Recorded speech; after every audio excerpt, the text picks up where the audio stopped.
Hello everyone, Granite Roots here today. Today we're going to look at basically I've had some people asking me about builds and such, which is great. But I also want to I'm going to cover that in this video, and I'm also going to cover basically a basic skill rotation, some techniques, and help us understand what traits do.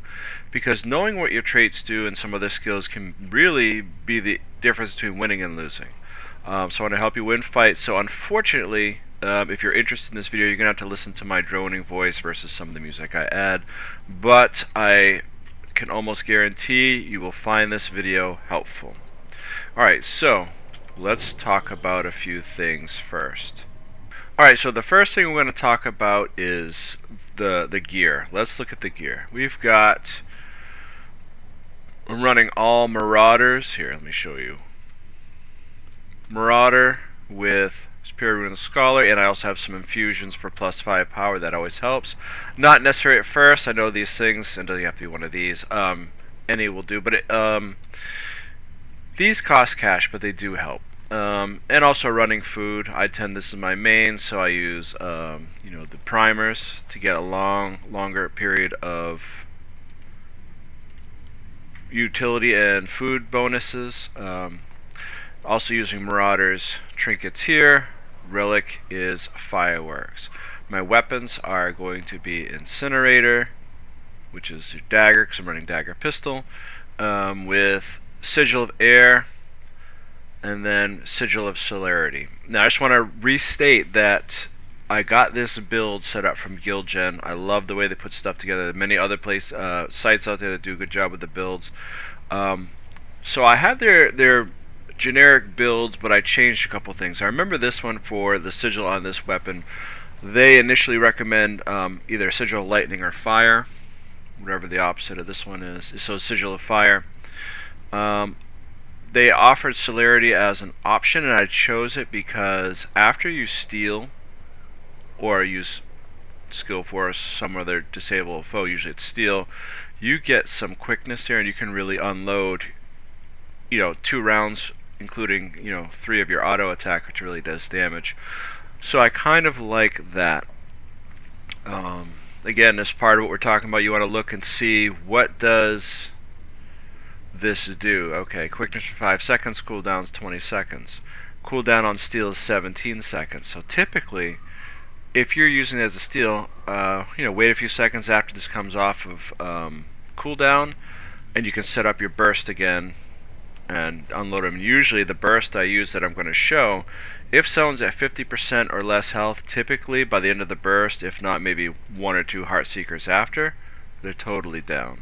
I did another time where this guy was at like 30% health, where I was saving him from stomping a guy, so you can see it in another video, and I dropped him real quick, and I do that a lot. There's another short I did where a druid was running, same thing, knocked him down. So it's a very good combo, and don't forget, we want to win 1v1 fights, 1v multiple fights, but you can also, the primary thing of the Thief, even though this is why people don't like us, is assisting other players in being able to put multiple downs quickly across a battlefield, kind of like surgically removing enemies from the fight. But I digress. So back, they also recommend, you could probably use a sword, pistol if you wanted for this offhand. I like the bow just because it gives me more mobility, and I find that very useful, and I can use it if I'm in a Zerg situation and still weapon swap to spike people in the middle of a crowd. So this one I use, again, Marauders, Superior Sigil of Cleansing, Superior Sigil of Energy. So that is my gear loadout. Now let's look at the build. This is important. So it's Shadow Arts, Trickery, Daredevil. This is important across stealth because this is where a lot of your sustain comes from, so you don't die. They have a version where you trade this out with, I think, Deadly Arts. I tried that. You do more damage, but I gotta be honest, I'm not good enough solo against 1v multiples to win fights that way. Because there's just not as much sustain. Better people, by all means, take that one. You're going to be a force to be reckoned with. So, Shadow Arts. So, let's look at these. A lot of your stealth heal. You heal when you enter exit stealth. That's going to be important. Remove conditions when you enter and exit stealth. Again, important. Super speed, keep up with your opponents.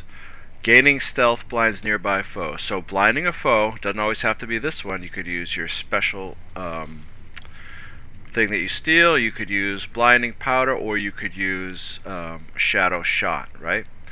I use this one a lot for closing gaps, and it helps me get a little more health. Stealth attacks siphon health, so backstabbing from stealth, and gain initiative when you enter exit stealth. This helps you keep pressure on your enemies. Okay, let's look at trickery. Extra initiative, we need that. Boons are good. Increase initiative, of course we need that. Now you're also ripping boons, so you have some boon rip here, not much, but we'll take every bit we can. My opinion, thief, they really need to kind of nerf Willbender a bit, because they have more movement than thief. They're lacking stealth, but they have a ton of boons, which can make them hard to put down. But anyway, that's my private rant on that. Lead attacks, again, and steal gains reduced recharge, which is important, and stealing also dazes the target. Now, stealing used to be unblockable. I don't know if it still is, because sometimes I'm wondering if skill 5 still shoots a bullet.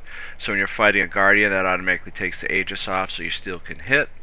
So I honestly don't know. And if you look at steal, this is all the stuff you're getting. Stolen boons, daze, fury, swiftest might, vigor, additional might, initiative, and number of targets. That's what you're applying boons to for your allies. And this can also do stuff to your allies. So even pay attention to what these do. When you learn what stuff does, it really gives you more ammunition and ways to win fights. It's just how you use it and timing. Okay, so physical supremacy. Okay, staff skills, physical skills, and endurance threshold is increased. Okay, gain health and evade an attack. Again, thieves are super squishy, so this is how we kind of stay alive. And it drops conditions. Weakening strikes, so this is nice. Reduces their damage, increases your damage.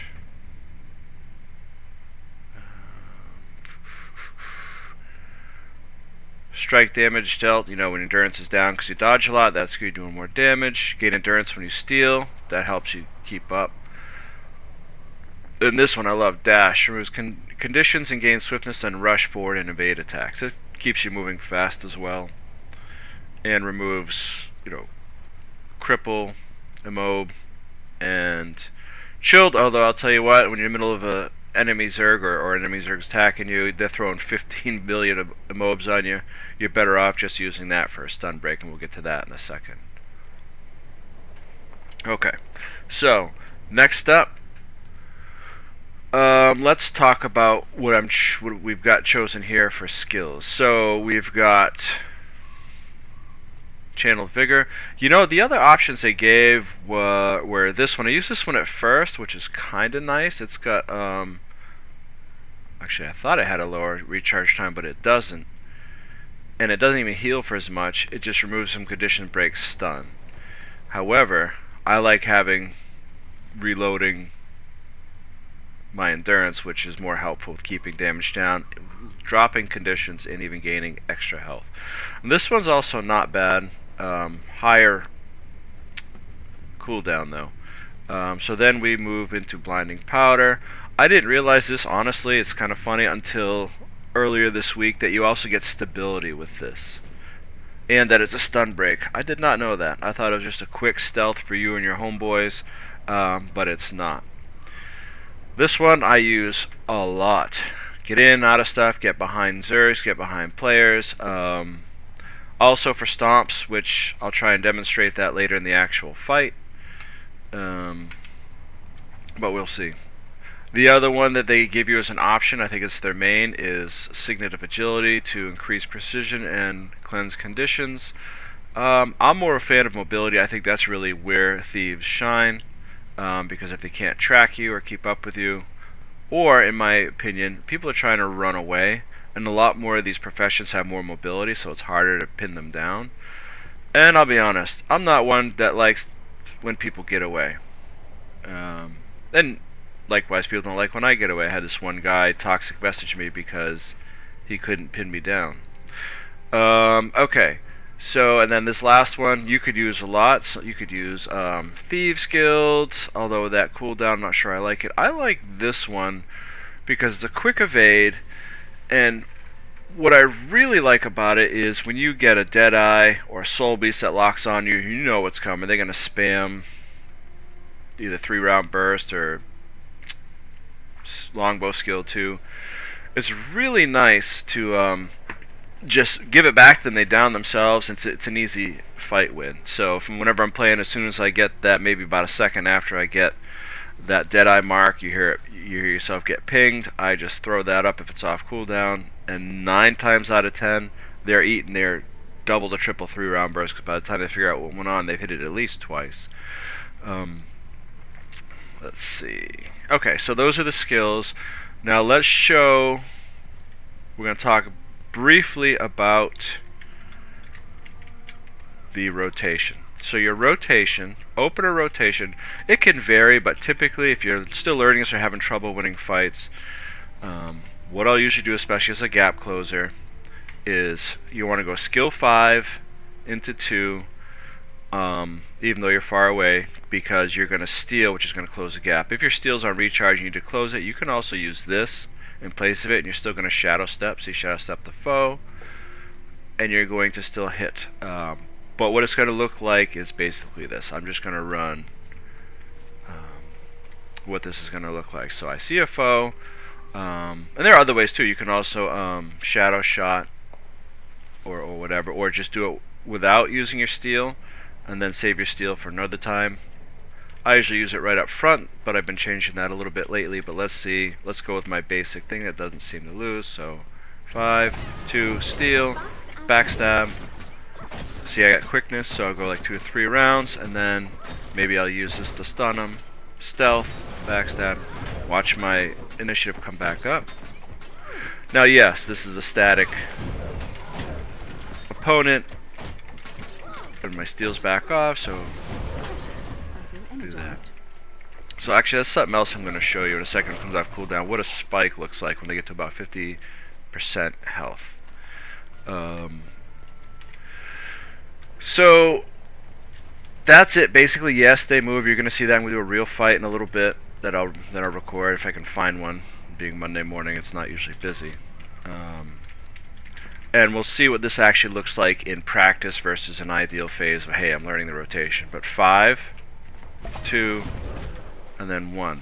The other thing to be aware of too is when you're fighting, so defensive tactics, I'll get back to the spike in a second, is you're going to use this a lot. Remember, gets rid of conditions, you move a little bit faster, you have super speed, helps with the initiative. See, there's my super speed. Okay, helps you disengage. Another thing you can do for you, and if you need to do it for your party as well, or for you for longer stealth, and you have the opportunity far enough away, you can use skill 5, weapon swap to 2 to blast. Don't hit it twice, just hit it once. And watch how much stealth you can generate. Oh, I'm still in combat. We'll wait till that cools down. And switch to bow too when you're fighting. If you have a lot of condis you got to clear, you can swap. You're going to lose like 3 condis, like 2 or 3 condis, and then you can kite your target till he comes off cooldown. Maybe kite him with the bow, and then you weapon swap back when things are off cooldown, and you finish the job. Okay,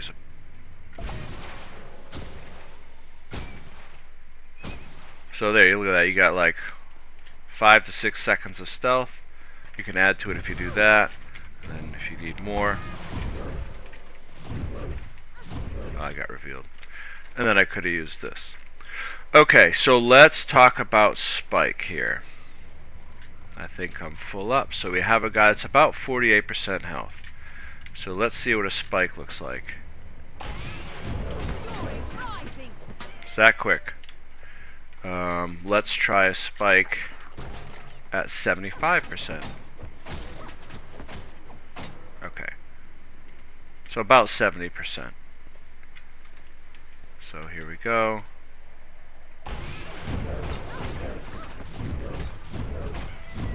Okay, so you can see that's how the spike works. You can really drop people pretty quick. Alright, so enough of that. I think I got all that. If I missed something, please ask me in the comments. I don't mind helping out. I do these so I can help people. And I also find I learn when I watch my videos again after editing, I learn something else about what I could do better. Let's see what we can find here for fights. Still in combat.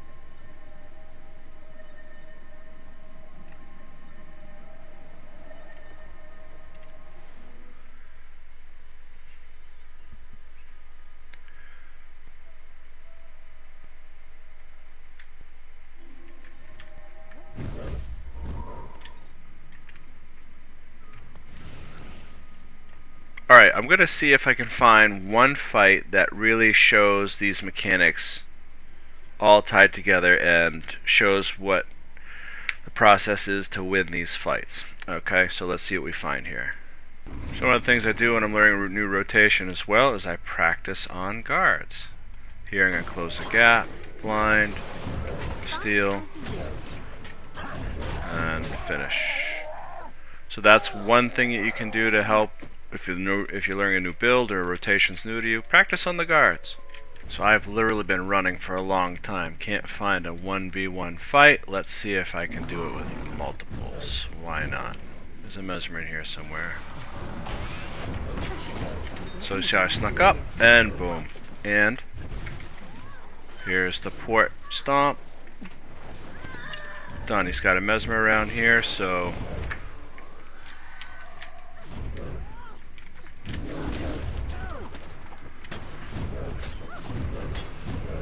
and that is it. There's a multiple fight there. It's kind of based upon surprise, but you see that never fails. Well, it does fail, but that helps. Okay, so I wanted to show you a clean 1v1 fight, but I haven't been able to find it. I might try looking a little bit further, but as of right now, you saw when I came in, I could see there was a mesmer, and I had that untamed. He was a bit down, but again, the same combo worked. 5, 2, steal, and then you saw his health drop, and he was easy from there. And then I saw the mesmer coming, but I wasn't sure if that was his clone or him.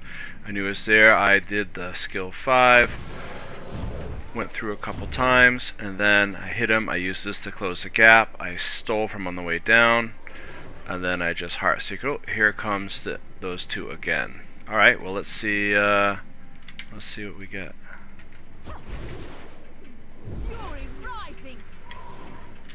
Oh, he's off. So we're gonna start here, and you see he was low. Oh, and he's a platinum too. Let's port and stomp. Okay, so you saw a second one. Sometimes they do come back. Maybe you wanted a rematch, but you saw I did some of the, one of the things I initially tried to do was oh, there's that mesmer over there. Let's go get him. I tried to use that to close the gap, which I'll use on this mesmer. See if he's still over there. There he is. He's using his stealth. So will I. We evaded, so that happens sometimes. So now what are we going to do? We're going to use some dodges, and we're going to put him down. He's going to port, or not.